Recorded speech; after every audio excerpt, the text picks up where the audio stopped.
नमस्कार, वंदे मातरम, भारत माता की जय।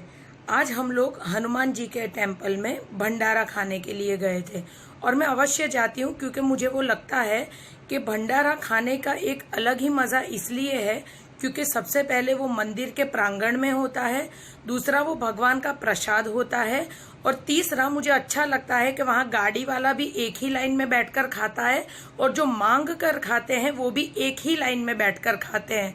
तो मुझे वो लगता है कहीं ना कहीं कि वो इक्वालिटी है कि भगवान के प्रसाद के लिए कोई भी बड़ा या कोई छोटा या कोई ऊंच या कुछ नीच नहीं होता है, इसलिए मुझे वहाँ प्रसाद लेने जाना बहुत अच्छा लगता है। लेकिन ये वीडियो बनाने का मेरा तात्पर्य ये था क्योंकि वहाँ आज मैंने ना एक चीज़ देखी। जहाँ पर मैं खाना खाने के लिए बैठी थी वहाँ बाजू में एक बहुत ही एजेड एक दादी अम्मा बैठे थे। वो मतलब जैसे ही वो खाना स्टार्ट हुआ उन्होंने बोला मेरे को 3 लड्डू चाहिए और मैं सोच में पड़ गई कि इतनी उम्र में ये दादी माँ 3 लड्डू तो पता नहीं कैसे खाएंगे। फिर मुझे लगा शायद उनको अच्छे लगते हो तो वो खा भी ले। उसके बाद उन्होंने फुलवड़ी ली और वो भी उन्होंने ज्यादा क्वांटिटी में ली। मैं देख रही थी कि दादी कर क्या रहे हैं।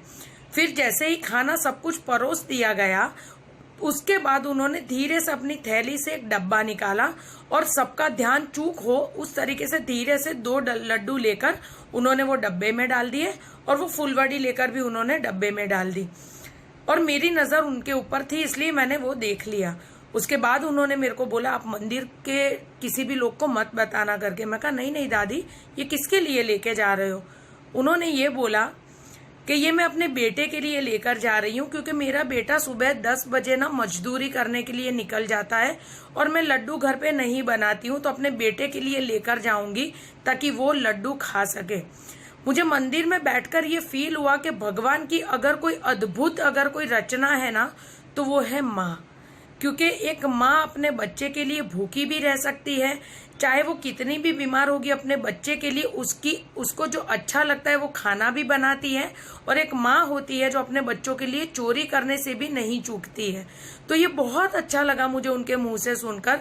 और उस चीज को मैं आज की जो लड़कियां हैं उसके साथ अगर कंपेयर करूं कि जो सो कॉल्ड मॉडर्न बनने के चक्कर में सारी अपनी संस्कार भूल चुकी हैं, सारी अपनी मर्यादाएं भूल चुकी है और अपने बच्चों के लिए क्या करना चाहिए वो करने से विपरीत वो क्या कर रही है, उसके लिए मैंने ये वीडियो आज बनाया है। आजकल की माँ को अगर आप देखोगे तो वो अकेली किटी पार्टी में चली जाती है, बच्चे क्या खाएंगे आया के पास छोड़ देती है, कुक आती है उसके हाथों से जो वो बनाती है वो अपने बच्चों को खिला देती है।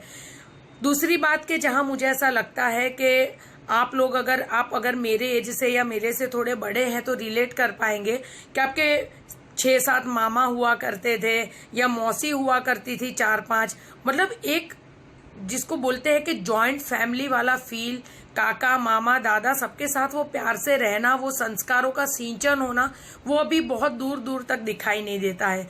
क्योंकि आजकल मैंने देखा है कि ये जो सो कॉल्ड मॉडर्न मम्मियां है ना, वो जब बच्चा छोटा होता है तभी से उसके कान में ना ये चीजें डालती रहती है, ये तो हमारा बच्चा है, देख लो भाई बड़ा होके पता नहीं हमारे साथ रहेगा कि नहीं, हमारी सेवा करेगा या नहीं। ये आप शायद मुझसे रिलेट कर पाएंगे क्योंकि आपके भी रिश्तेदारों में अगर आज के जमाने की लड़कियां जो शादी कर आई होंगी वो उनके ये सेंटेंसेस कॉमन हो गए हैं।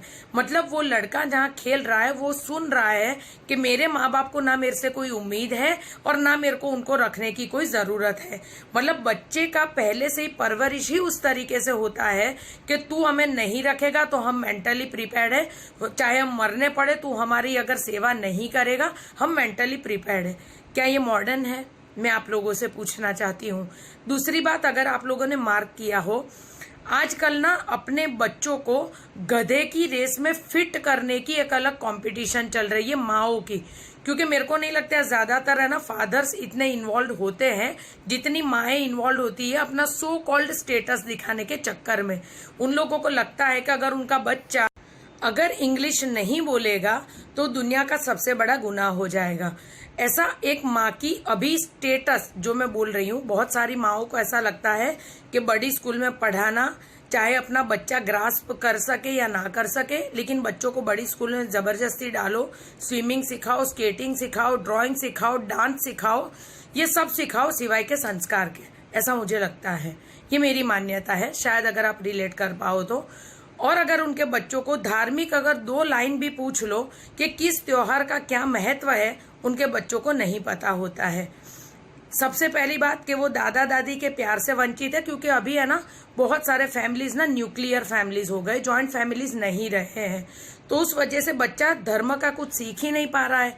जब खुद माँ ही किटी पार्टियों में बिजी रहती है, सैटरडे संडे मूवीज जाना, मतलब धर्म की कोई बात नहीं हो रही है, ना माँ बाप घर में दिए बत्ती जलाते हैं, तो बच्चा क्या ही सीखेगा। और इसी वजह से, और एक जो ये मेंटालिटी जो अभी के माँ बाप ने अपनी बेटियों के दिमाग में ये जो भूसा भर दिया है कि हमारी बेटी तो लड़कों से कम नहीं है, ये सबसे बड़ी मुझे ऐसा लगता है कि ये समाज बर्बाद करने वाली ये लाइन है, ऐसा मुझे लगता है। किस इक्वालिटी की आप बात करते हो? इसके पहले के जमाने भी स्वयंवर हुआ करते थे जब राजे महाराजे थे, तो तब अब अगर आप ये बोल रहे हो कि हमारी लड़की को हमने छूट दी है, हम लोग तो मॉडर्न लोग हैं, उसको जहां अच्छा लगेगा वहां वो शादी करेगी, तो राजे महाराजे जब थे तब वहां स्वयंवर हुआ करते थे, तो वहां पर भी रानी या उनकी राजकुमारियां खुद अपने पति का चुनाव करती थी। तो ये इक्वालिटी जो आप अभी आप बोल रहे हो कि आप मॉडर्न हो इसलिए अपनी बेटियों को लव मैरिज करवा रहे हो, तो ये सबसे बड़ी आपकी गलतफहमी है। दूसरा, आप ये जो बोलते हो कि लड़कियां लड़कों से कम नहीं है, आप कम ही हो, क्योंकि आप झांसी की रानी नहीं बन पाओगी, आप अहिल्याबाई नहीं बन पाओगी। वो थी एक्चुअल इक्वालिटी समाज में लड़कों के बराबर, क्योंकि झांसी की रानी उस जमाने में, अभी तो ये बेबी बैग वगैरह आ गया है, झांसी की रानी अपने बच्चे को पीठ पर एक कपड़े से बांधकर युद्ध करने के लिए निकलती थी, और झांसी के नाम से ना अंग्रेजों की फटती थी। वो होती है इक्वालिटी।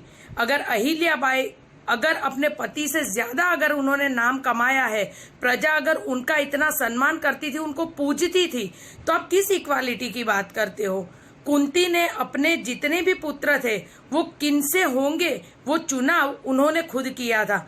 कौन सी इक्वालिटी की अभी आप लोग बात कर रहे हैं? ये तो सदियों से चला आ रहा है कि स्त्रियां अपने पति का चुनाव भी खुद करती थी और अपने हिसाब से युद्ध के लिए भी वो निकलती थी। प्रजा को वो इतनी हद तक उनके हक दिलवाने के लिए लड़ती थी कि प्रजा उनको भगवान से ज्यादा पूजती थी। अगर आप लोग ये बोल रहे हो कि हम लड़कों से इक्वल है, आप इक्वल का 1% भी नहीं हो।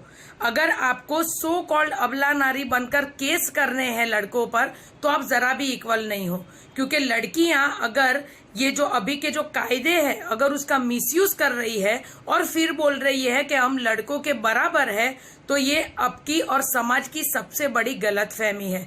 क्योंकि ना आजकल की लड़कियां झांसी की रानी बन पाई, ना अहिल्याबाई बन पाई है, और ना ही वो कुंती जैसे अपने पुत्रों के लिए पिता का चुनाव कर पाती है, ना स्वयंवर जैसी चीजें होने के बावजूद भी बच्चों को संस्कार से सिंचन करना और एक राजा जो अपनी प्रजा का भला कर सके उस लेवल की उसको शिक्षा देना, वो आजकल की लड़कियों में 1% के गुण नहीं है। तो लड़कियां अपने आप को पुरुष के इक्वल समझने की गलतियां ना करें, ये सबसे पहला मेरा मानना है। अभी अगर जैसे मैंने बताया, एक माँ होने के नाते अभी 3 दिन पहले के न्यूज़पेपर में आया कि एक औरत ने अपने नवजात शिशु को ऊपर के फ्लोर से नीचे फेंक दिया, और उसकी सबसे बड़ी नीचता भरा कार्य ये था कि वो अपनी माँ को फोन करके बताती भी है कि मैंने अपने बच्चे को नीचे फेंक दिया है। क्या आपको लगता है कि ये एक घटना मतलब शायद रात को नहीं सोने देने वाली है? ये कलयुग है, या ये मॉडर्न होने के चक्कर में लड़कियां इतनी निर्दयी हो गई है कि अपने मौज शौक पूरे करने के लिए वो बच्चों का भोग ले रही है? बड़ी उम्र तक शादियां ना करना, बड़ी उम्र तक बच्चे ना करना, ये सब चीजें मुझे ऐसा लगता है कि ये जो मॉडर्न लाइफ के चक्कर में और ये माँ बाप ने जो एक भूसा भरा दिया है ना दिमाग में लड़कियों के कि तुम लड़कों से कम नहीं हो, तुम अपनी जिंदगी अपने हिसाब से जियो, तुम्हें समाज में कोई कुछ नहीं कह सकता क्योंकि हम मॉडर्न है। मुझे ऐसा लगता है कि समाज का सबसे बड़ा दूषण होता जा रहा है माँ बाप के खुद के दिए हुए घटिया संस्कार, और उनकी बच्चियां जो घटिया संस्कार से पल कर अपने खुद के बच्चों को जो घटिया बनाने की प्रोसेस में लगी है, उसकी वजह से ये समाज टूट रहा है। ये बहुत सोचकर समझने वाली बात है, क्योंकि आज एक 80 साल की दादी माँ अपने बच्चे के लिए इतना प्यार रखती है और उसके लिए चोरी कर कर भी खाना लेकर जा रही है, वैसा प्यार आजकल की माँओं में नहीं पाया जाता है। बहुत सोचने वाली बात है ये। नमस्कार, वंदे मातरम, भारत माता की जय।